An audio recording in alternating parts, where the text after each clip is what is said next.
আসসালামু আলাইকুম, আমি নীলা শাইনি। আজ আমি বানাতে যাচ্ছি একদম ঘরোয়া স্টাইলে মুরগির গিলা ভুনা। নাম শুনেই তো জিভে জল চলে আসে, তাই না? তাহলে চলো শুরু করি। প্রথমে একটি প্যানে তেল গরম করে আলুগুলো ভেজে নিব। এখানে আমি সামান্য পরিমাণ লবণ দিয়েছি। যতক্ষণ না ব্রাউন কালার আসে ততক্ষণ পর্যন্ত ভাজতে হবে। এই তো ব্রাউন কালার হয়ে গিয়েছে, এখন আলুগুলো তুলে নিব।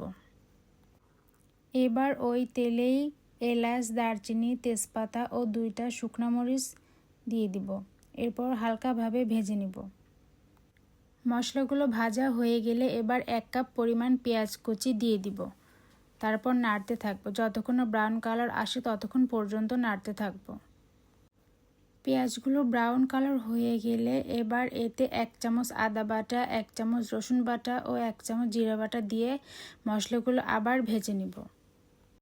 সামান্য একটু পানি দিয়ে মশলাগুলো ভেজে নিব যেন পুড়ে না যায়। এবার এতে স্বাদ মতো লবণ, 1/2 চামচ হলুদ গুঁড়ো, 1 চামচ মরিচ গুঁড়ো, 1 চামচ ধনিয়া গুঁড়ো আর 1 চামচ জিরা গুঁড়ো দিয়ে মশলাগুলো আবার ভালোভাবে কষিয়ে নিব। মশলা কষানো হয়ে গেলে গিলাগুলো দিয়ে ভালোভাবে নেড়ে চেড়ে ঢাকনা দিয়ে দিব। এরপর ভেজে রাখা আলু দিয়ে হালকাভাবে নেড়ে পানি দিয়ে দিব। আপনারা যতটুকু ঝোল রাখবেন ততটুকু পানি দিয়ে নিতে পারেন। এরপর ঝোল ফুটে উঠলে 4-5টি কাঁচামরিচ ফালি আর গরম মশলার গুঁড়ো দিয়ে ভালোভাবে নেড়ে আবার ঢাকনা দিয়ে ঢেকে দিব। প্রায় 10 মিনিট পর ফিরে আসছি। এই তো রেডি হয়ে গেল মুরগির গিলা ভুনা। অসাধারণ স্বাদ। তোমরাও একবার ট্রাই করে দেখো।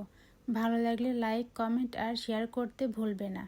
দেখা হবে পরের ব্লগে। ততদিন পর্যন্ত সবাই ভালো থেকো, সুস্থ থেকো। আল্লাহ হাফেজ।